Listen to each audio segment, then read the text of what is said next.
Hello বন্ধুরা, আজকে তোমাদেরকে আমি দেখাবো কিভাবে বড় বড় গাছকে আমরা কেটে আমরা নানান রকমের জিনিস তৈরি করি। সেই জিনিসগুলো যদি দেখতে থাকো এবং আমার ভিডিওতে যদি তোমার ভালো লেগে থাকে, একটি লাইক একটি সাবস্ক্রাইব করে দিবে এবং অন্যকে দেখার সুযোগ করে দিবে এবং শেয়ার করে দিবে। দেখো আমি গোল গোল করে চিহ্ন দিয়ে কেটে ড্রয়িং করে নিতেছি। দেখো তারপর এগুলোকে আমি কীভাবে কাটতেছি। দেখো অলরেডি প্রায় কাটা শেষ হয়ে আসছে। এবার দেখো এগুলাকে আমি কী করি, এগুলোকে আমি গোল গোল করে এখন ফিনিশিং দিতে হবে। গোল রূপান্তর করতে হলে ফিনিশিং দিতে হবে।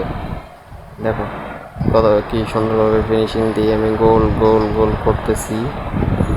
দেখছো আমার পুরো গা অনেক ময়লা ভরে মানে গায়ের মধ্যে পড়তেছে, তাও আমি কি কাজ করে যেতেছি। তোমরা কি এরকম কাজ করতে পারো বন্ধুরা? দেখো অনেক ফিনিশিং হয়ে গেছে। অনেক ফিনিশিং হয়েছে। একটা লাইক দিয়ে বন্ধুরা। দেখছি পৃথিবীটা লোকেশন, দেখছো বন্ধুরা? এটাকে আমি ঘষে পরিষ্কার করে নিয়েছি, এবার ধুয়েও নিছি। দেখছো বন্ধুরা? এখন এটাকে আমি উপরে দিয়ে মারবো। দেখছো এটা এখন একবারই রাইট মতো হয়েছে। এখন দেখো, দেখছো গাজর টাজর